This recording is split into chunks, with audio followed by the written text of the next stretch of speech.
Hey, good afternoon to you. It is now 4:06 News Talk 105.9 WMAL, where we're making sense of the news.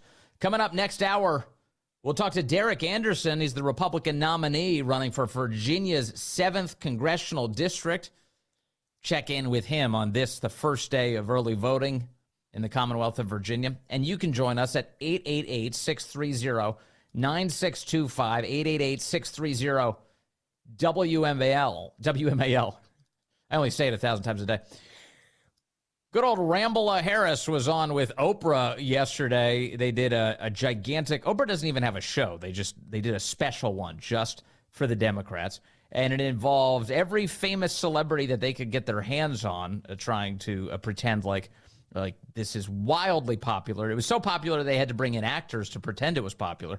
And here is Kamala Harris sitting down with Oprah, trying to tell her what she thinks she wants to hear, which is vapid, inspirational nonsense. Listen. We love our country. I love our country. I know we all do. That's why everybody's here right now. We love our country. We take pride in the privilege of being American. And this is a moment where we can and must come together as Americans, understanding we have so much more in common than what separates us. Let's come together with the character that we are so proud of about who we are, which is we are an optimistic people. We are an optimistic people. Americans, by character, are people who have dreams. All right, I'll spare you the rest of this. I'm sorry. I almost threw up. Anyway, the point is, throughout the rest of this audio, she paused around in the dark looking for the light switch that would make Oprah interested in any of this. For more on what happened yesterday, I want to bring in the great Mary Katherine Hamm now, the host of the Getting Hammered podcast and a Fox News contributor. Mary Katherine, good to have you back with us. Hello, I'm so uncomfortable now. Mary Katherine, so uncomfortable. When you hear Kamala Harris, does it make you a sexist? Do you become a misogynist when you hear her speak? No, look, I truly, I'm not a fan ideologically. However, I have never heard somebody who has been practicing public speaking as a job for decades who is this bad at it. It's unbelievable. Like you just have to be able to recognize that part of it. Now, you can also tell me that maybe public speaking isn't the number one quality you need in a president. I'm open to that. I don't think she has a lot of other qualities either, but this one is particularly bad. And she does the worst sin, which is that she's weird, off-putting, and bland, whereas like Donald Trump is like weird and entertaining. Weird and bland is a killer that's just a bad combo. Yeah, for sure. And I think sitting with Oprah is exactly the way to bring out Kamala Harris's worst instincts, which is that she's trying to be inspirational, but as she begins, she's not quite sure at what moment that inspiration will hit. I think that's a really good point. I think you're right. Like, Oprah brought out the word salad in a worse way than we saw it at the debate. I think the debate was actually one of her better performances. Yes. And she was fairly disciplined. Nobody was, of course, asking her any tough questions, so that helped. I think Oprah might have done more follow-ups than David Muir and Lindsay on the debate stage. But yeah, this is not a skill she has. There's a moment where the couple, bless their hearts, asks, how are you going to bring down prices for things? Because 66% of Americans in the Fox News poll are most want to vote because of high prices. That's what's motivating them to vote. 39% of people put grocery prices at the top of their list for reasons they're upset, okay? So people are really upset about this issue. She says, I get asked this question a lot. Great. Yeah. You should have an answer. This poor couple listens to her drone on about nothing. And bless their heart, they're trying to be polite. They're trying not to make a face. I can see it. I know. They're trying not to make a face while she doesn't answer the question. And eventually she says price gouging, and she also says, I'm going to bring down prices basically by bringing down prices. Well, I'm going to play some of this audio. I'm going to play some of the audio that made you so miserable in the first place. I'm going to play it again and give people. And one of my favorite things about the questioners last night, including this couple, were that even though they support her and they were there to support her, they kept asking questions that were very on the nose. It was specifically, please tell me how you're going to improve my life. And she still couldn't deliver. Take a listen to this. We really would love to know what your plan is to help lower the cost of living. Yeah, first of all, thank you both for being here. And yours is a story I hear around the country as I travel. And in terms of both rightly having the right to have aspirations and dreams and ambitions for your family. Okay, Mary Katherine, you have children. If you were to ask them to explain something to you, why did you do this? What were you thinking when you did this? If they started with a preamble like that, what would you suspect? They don't have answers, right? They're hiding something. Something's gone terribly wrong. They're not qualified for the job that they're trying to get. Which is fine because they're children, but this is somebody who wants to be president. And truly, again, her tell, by the way, is at the beginning of each of these answers, she'll say, I get this question a lot. First of all, you don't take questions a lot, but second, fine. Let's assume you hear it from voters somewhere organically. If that's the case, why don't you have an answer? Why don't you have an answer? Yeah. She's just quite bad at this. And I don't know how far Meryl Streep and Julia Roberts go with that couple, because that couple, you can see their faces fall while she's answering the question, because they want to feel the joy. Yes. They want to have an answer, but this woman is really very not giving them one, and their faces just sort of go, oh gosh. And that's what a lot of people are feeling when they see her platform, such as it is, or her campaign presented to them. They are wanting an option, but she's not really giving them that. So, Mary Katherine, when you see these actors and actresses show up last night, and people like Meryl Streep and Ben Stiller, now, from my perspective, I'm laughing at this. I'm seeing this going, this is pathetic. You actually literally had to bring in actors to try and sell this woman. What are the voters, do you think, picking up when they see this, if they see it at all? Well, look, I guess it can be a play for your base to be just sort of excited because, there's cool people, famous people involved here. But Julia Roberts, Meryl Streep, Ben Stiller, Oprah, when is the last time that any of these people purchased groceries? Right? I could be wrong. Maybe Ben Stiller does his own grocery shopping. He'd be the one I'd bet on. But they don't deal with challenges here. And I think, my family is certainly better off than many families who are hurting right now. But my family's having trouble. I looked it up yesterday just because I was curious in our data, in our credit card data and our spending on various apps, what our grocery expenses were in 2023 versus 2024. Depending on which stat I look at, it's a 12 to 18% increase over year for the same month. Wow. And that is several $100s. Mm-hmm. And we are not profligate. We substitute for things that are cheaper. I have 4 kids. It's hard. And that's not even going back to 2021. So if you want to address that, fine. She didn't, though. And then on top of that, you're piling celebrities who just don't have any connection to that kind of problem. Yes. And they offer these fictional explanations for how they're going to get a hold of that problem. So they've gone past the point where they pretend like it doesn't exist. And now they say, well, it exists, but it's actually the grocery stores that are price gouging you. They are stealing money from you when you go grocery shopping. But that's a lie, Mary Katherine. And in fact, Kamala Harris is the woman who keeps being the tie-breaking vote for all of this out-of-control government spending. And that's the reason we're seeing all of these prices, not just on groceries, but on everything go up. No, it's economically illiterate. It's depressing. Price gouging is not a thing, particularly in the grocery industry where they have 1 or 2% margins. You would think if they were price gouging, they might shoot a little higher, like 5%.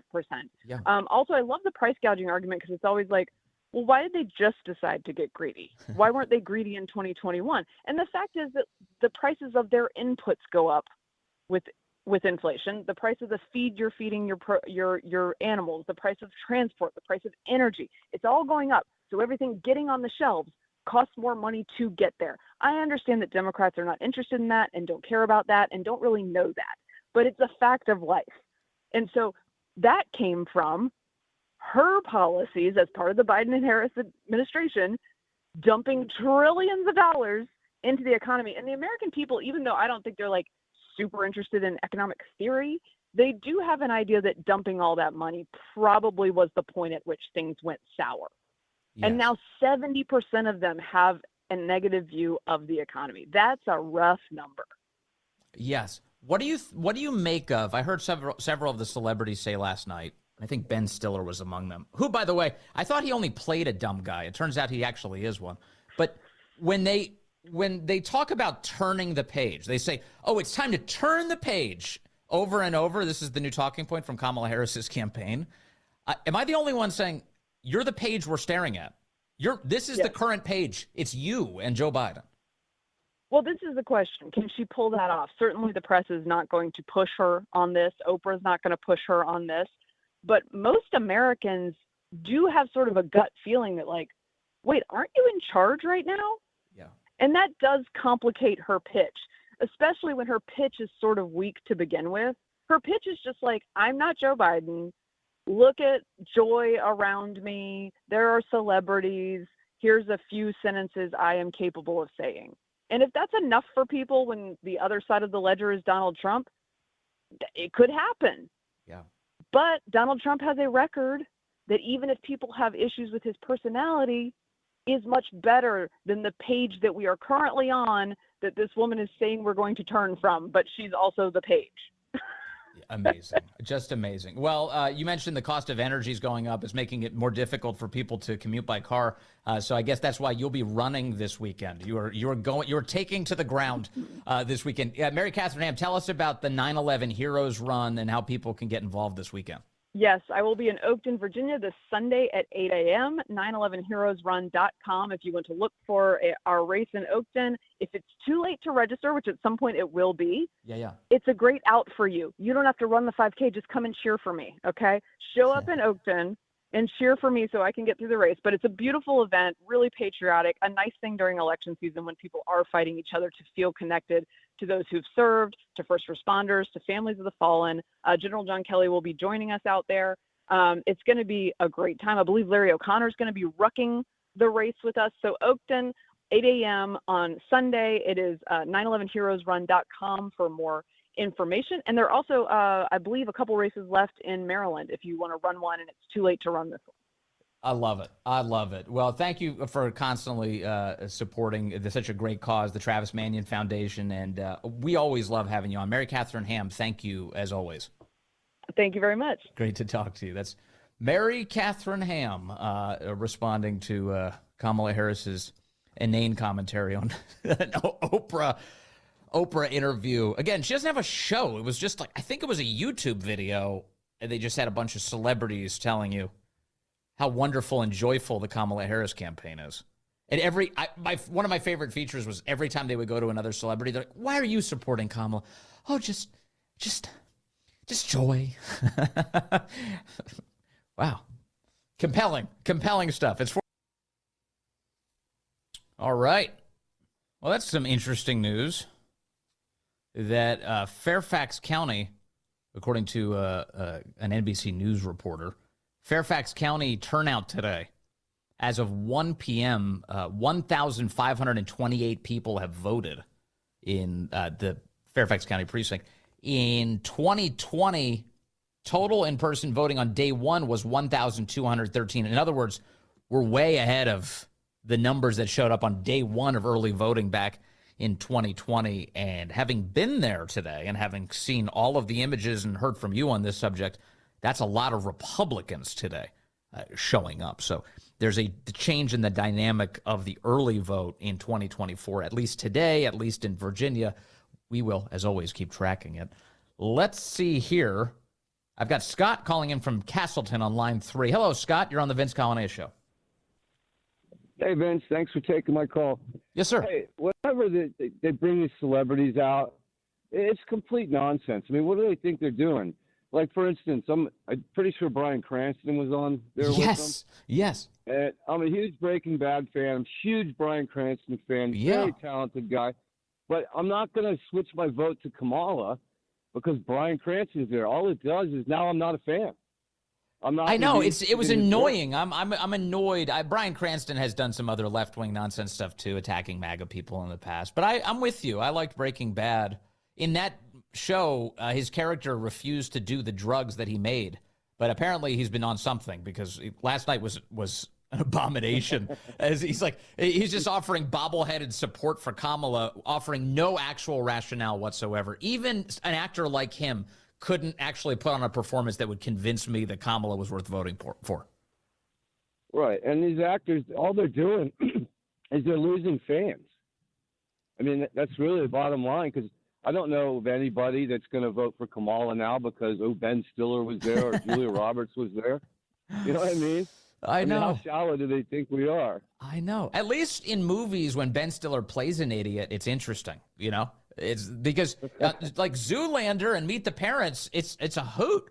But now in real life, you watch it and you're like, oh, that's just sad. Here's for instance, Julia Roberts last night trying to offer a reason why it's worth voting for Kamala. First of all, Oprah, thank you for hosting this, because I guess if I started a voting club, it would be conversationalists for Kamala. Yes. Because to talk, to listen, to be heard, to have this back and forth is so unique in this campaign.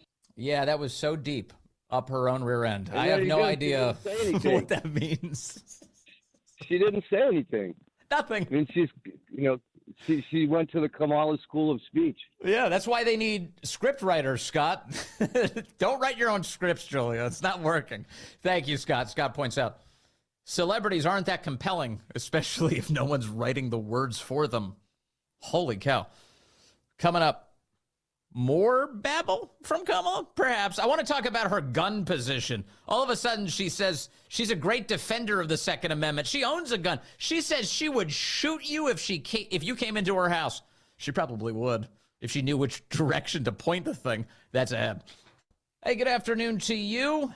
Right now, it's 4:35 on News Talk 105.9 WMAL, where we're making sense of the news. Coming up on the program, we'll be joined by Derek Anderson. He's running for Congress, Republican in Virginia's 7th Congressional District. Today is the first day of early voting. We'll find out how things are going for him. And you can join us at 888-630-9625, 888-630-WMAL. As always, a lot to get to today with you, including a press conference with the acting director of the Secret Service, Ronald Rowe, stepping up to the microphone. I was thoroughly unimpressed with his commentary today. He was claiming that they figured out all the problems. They ironed out all the kinks, you know. Oh, July 13th? Yeah, we figured it out. Everything's fine. We dramatically increased security for Trump. Really, really big time. In fact, he's getting the same security that Joe Biden's getting. Ronald Rowe insisted today. And then when people would ask him, okay, if that's the case, why did this past Sunday happen? Why did that happen? He's like, oh, the system's working, he insists. But we're always trying to change things up. Okay, his nonsensical answers ahead. I'm going to play some audio for you from that. Before I get to his nonsensical answers, I want to stick with Kamala Harris's nonsensical answers. She's now said multiple times over the course of the last week or so, including in that debate, that she's a gun owner. She owns a gun. And so does Tim Walz. We are gun owners. We're not going to take your gun, she said. Now, remember, she did actually previously announce that she would take your gun in national gun confiscation. What would you do about the millions of, specifically, assault weapons that are already in circulation? What do you do about those? Well, there are approximately 5 million, to your point, Craig. We have to have a buyback program, and I support a mandatory buyback program. It's got to be smart. We got to do it the right way. That's a euphemism for gun confiscation, a mandatory, that is government theft, buyback program. What do you mean buyback? I didn't buy the gun from you. How can you buy it back from me? Doesn't make any sense. That's right. It's a euphemism. It's a scam. A mandatory one to take that gun from you. In fact, the left-wing media doesn't even want to discuss that detail. A buddy of ours, a guest on this program from time to time, Ryan Gerdusky, was on CNN yesterday. He was sitting with a panel of a bunch of people who don't want to admit that Kamala Harris supports gun confiscation, or perhaps some of them didn't even know. Well, he reminded them on national television. Having Kamala Harris say, if you break into my house, you're getting shot, is different than what you typically hear from Democrats, right? Like, you think Democrats are coming for all your guns, we're coming to take all of them, and here you have a candidate saying, here's what I will do if you come into my home. And I do think that is different. But I don't think people believe that, a couple minutes ago is that she said, I'm taking all your guns away 1,000 days ago, 1,200 days ago. No one yes, said that. She never said she was taking all your guns away. Mandatory gun buybacks. Yeah. Yes, she did. Yeah. She said that 1,200 days ago, and now she's this proud gun owner. What types of weapons? She was not. It was not all your guns. But not all of your guns. But not all your guns. Just the ones that work. Just the ones that work. All right. So the CNN panel, can you hear that? They just try and kick sand in his face. No. He's like, what is a mandatory buyback? And they're staggered. Whoa. How do I explain this? It'd be like saying that reproductive rights don't mean killing babies, which they do. They make that argument. No, it's a euphemism for killing babies. That's what they say. When they say reproductive rights, that's what they're saying. It's just like everything that they say. Undocumented immigrants, illegal aliens. Everything's a euphemism designed to deceive voters about what's actually going on. If they were proud of it, they'd be honest about it. They're not proud of it. Or at least they know you'd hate it. So they lie to you. On that point, Kamala Harris saying that if you break into her house, you're getting shot. That's what she said last night to Oprah. Even Oprah was scandalized. I'm a gun owner. Tim Walz is a gun. I did not know that. If somebody breaks in my house, they're getting shot. Yes. I hear that. Probably should not have said that. But my staff will deal with that later. Yeah, the staff does always have to clean things up for Kamala. That's true. She didn't lie about that. If you break into my house, you're getting shot, she says. Now, notice she doesn't say that she's going to be the one to pull the trigger. Of course, if you break into the Naval Observatory, you would expect the United States Secret Service would probably shoot you. I say probably because we have no idea. We have no idea whether or not the Secret Service will actually do that these days. But for the sake of argument, just for a moment, she's protected by the Secret Service. What is she talking about? This is her once again pretending to lead a life that looks anything like the rest of ours. And she does not. You think she actually owns a gun? You think that there's any truth to this whatsoever? What could it possibly be? Maybe Doug Emhoff once went skeet shooting. You think? No? Corey doesn't think so. Corey's dubious on that proposal. Maybe once he did. Maybe they own a BB gun or something, like a Daisy. They're out there. They once shot cans in the backyard, and they were very excited about it, and they were calling all their family and friends, to the extent that they have any of that, saying how rugged they are. We were out shooting the BB gun yesterday. What are they talking about? Apparently, we're not the only ones who are asking, what kind of gun? CNN's Jim Acosta asked one of the Harris campaign spokeswomen, Adrian Elrod, what kind of gun does Kamala have? She said at one point, well, if somebody tries to break into my home, they're going to get shot. She made that comment, and then she said, well, my staff will go ahead and clean that up. You are on Kamala Harris's staff. Can you give us some more information? I'm just curious from a biographical background. What do we know about this firearm that she owns, and when did she get it? Yeah, well, look, she has made it very clear that she staunchly supports the Second Amendment. Okay, first of all. I wonder if she'll tell us the truth at all. The very first sentence out of her mouth is a lie. She has made very clear, and don't you get it twisted, that she strongly supports the Second Amendment. What would you do about the millions of specifically assault weapons that are already in circulation. What do you do about those? As opposed to those non-assault weapons. There are approximately 5 million, to your point, Craig. We have to have a buyback program, and I support a mandatory buyback program. It's got to be smart. We got to do it the right way. Yeah, we're going to confiscate your weapons, just like in the Second Amendment. It says that we can confiscate your weapons. Okay. Adrian Elrod.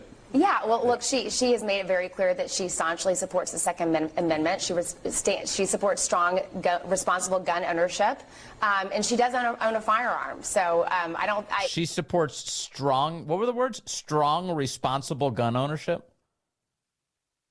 How do you become a strong gun owner? What does that mean? She supports strong gun ownership. Supports strong, responsible gun ownership, and she does own a firearm. So Did you hear her choke on her words? She does. She does. Now, this could be a little confusing because Adrian Elrod may be scared to death of ever holding a gun or attempting to use one. Maybe that's what it is. Maybe she choked on her words because she feels like it's a total violation of her politics, but she's got to represent the team here. Or Kamala's lying. Ownership, and she does own a firearm. So I don't know. I can't really comment more than that. Yeah, I couldn't even begin to tell you what kind of gun she owns. I have no idea. So there you go. That's the Kamala campaign perspective on this. As I talk about guns and Kamala Harris, I can't leave out this other flashback, which is even more tyrannical.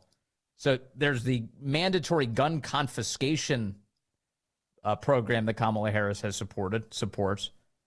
And then when she was a DA in San Francisco, alongside Gavin Newsom, who was mayor of San Francisco. Can you imagine living there in that hellish time?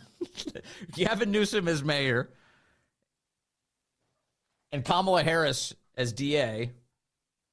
What happened to San Francisco? How did such a beautiful city get turned into crap, literal crap? Oh, well, Gavin Newsom and Kamala Harris were the twin terrors who ran it for a while. Here's Kamala Harris saying, I don't care if you have a gun inside of your house. Just because you do doesn't mean you're going to stop me, the government, from getting inside that house and taking it from you. Responsible behaviors among everybody in the community, and just because you legally possess a gun in the sanctity of your locked home doesn't mean that we're not going to walk into that home and check to see if you're being responsible and safe in the way you conduct your affairs. Yeah, we're going to come in. We're going to check to see if you are being responsible. You see, because you are a servant of the government. You exist to serve us. We are in charge of you. You will obey and comply. That Second Amendment, that pesky Second Amendment.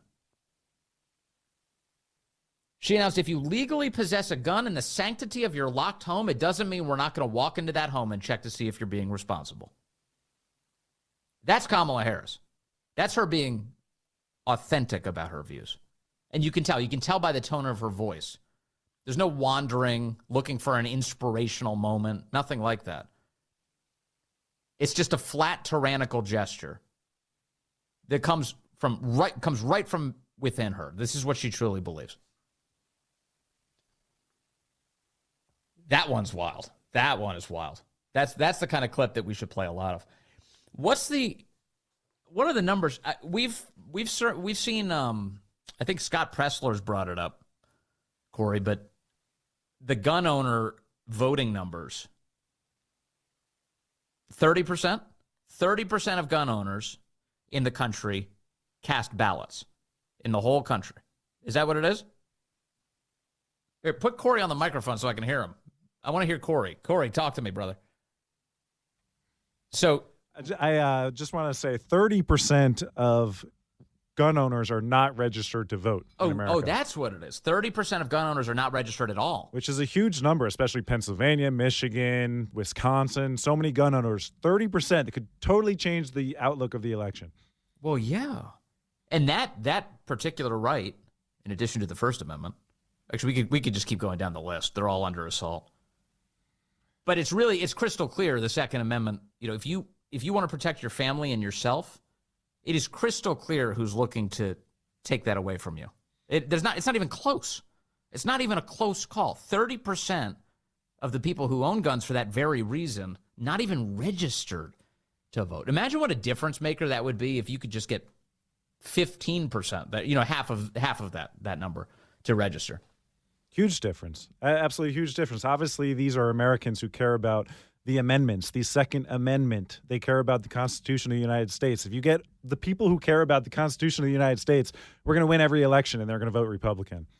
So it's disheartening, but it's also such a room for improvement. You see Scott in every gun show, or he's even dropping off registrations in gun stores. Most owners are allowing it, and it's just a huge opportunity to get more people out to the polls. Yeah, and I saw Scott Bressler's table last time I was at the Gun Expo at Dulles. They have the voter registration table set up there, and it's awesome. And there are people who register to vote still at these gun shows. They go and not yet registered to vote, and they're actually successfully getting them registered, getting them voting. So that's great. Let me go to the phones here. I've got John calling in from Fairfax, line 4. Hello, John. You're on the Vince Coglianese Show. Hey, Vince, great show. Thank you. Yeah, I heard that comment last week on Chris's show, and I called, I talked to this call screener, and I told him, I said, somebody needs to ask her what gun she has, make and model, and let us hear that. She hasn't a clue. I've got over 30 guns because I've got 3 boys, and we all hunt. We've had guns since they were 7 years old. Mm-hmm. Now, don't say too much. Kamala may be listening, John. You got to be careful. She's after you, brother. Yeah, exactly. They know every single gun that's in that gun cabinet. I'm a former police officer, and gun control does nothing to criminals. They could care less how many laws you put in existence because they don't care. They're not listening to them. Every guy ever locked up with an illegal gun, he didn't buy it. He stole it. So, yeah, and it's always the law-abiding citizens that are subjected to this ridiculous stuff. Because, I have a buddy, I'm not a D.C. guy, but a couple years back, I have a buddy, actually, who's been on this program. I won't give away his name specifically, though. And he bought a shotgun. I remember he bought a shotgun in D.C., and D.C. required him in the forms after he bought the gun to tell them what closet in what room he was keeping his gun in. That's how specific they were about. I know, I hear you laughing. It's like so ridiculous. And that's what they're doing to a law-abiding guy, a guy who's going to follow the law in every sense. He's just going to defend his family. He's just going to go and shoot some birds. This is the way they treat him. And you think criminals are filling out that form going, yeah, I'm keeping it next to the radiator. Like, no, it's not even close to happening. Crazy, man. Hey, Vince, I love you, buddy. Hey, thanks, John. I appreciate it. It is lunacy, as John points out. All right, hold on. I've got a lot to share with you. It turns out, a lot. And I also want to get to the Secret Service. I also want to get to the words that are spilling out of both Janet Yellen and Jerome Powell's mouth this week, as they claim the open border has been awesome for them. Awesome. They love the open border. In case you were looking for yet another explanation of why our borders are wide open, look no further than the Fed chair and the Treasury Secretary raving about it. That'll be in a few minutes here.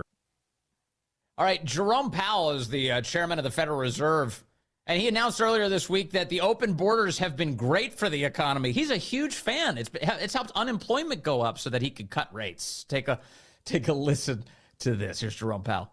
There's been quite an influx across the borders, and that has actually been one of the things that's allowed unemployment rate to rise. Yeah, and if wages go down, then people don't have as much money to spend, and we can bring some of those prices down. If we hurt people, we can make it so that inflation comes down. Here's Janet Yellen saying the same exact thing this week. With that, there's been a lot of debate about whether that would relieve pressure on prices or removing that many workers, particularly from agricultural and mass deportations. What would happen to the economy? Construction. What would that mean, in your view, for inflation? Well, I think it would raise inflation.